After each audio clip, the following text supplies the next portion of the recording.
मेरे पास काफ़ी केसेस आए हैं पिछले कुछ दिनों में जिसमें अक्सर लोग कहते हैं कि अक्सर लड़कियां कहती हैं कि हाँ, हम नॉवलिस्ट डिमरा अहमद को फॉलो करते हैं, उसके कैरेक्टर्स जो वो अपनी स्टोरीज़ में लिखती है, जैसे जहान सिकंदर है, जैसे सलार सिकंदर है, और भी जितने मशहूर जो है उसके कैरेक्टर्स लाइक फारस गाजी and so on.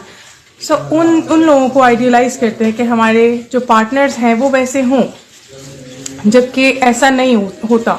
Reality is something really very different. वो इसलिए चूँकि वो इंडिविजुअलिस्टिक कैरेक्टर्स के मालिक होते हैं। They can not be like Paras Ghazi, they can not be like जहान सिकंदर और अदर कैरेक्टर्स, क्योंकि ना तो आप हया सलमान हैं, ना मामा हाशिम और ना ही जुमर, जिनकी लाइफ में फारस गाजी, सलार सिकंदर एंड दूसरे तरह के कैरेक्टर्स मौजूद हों।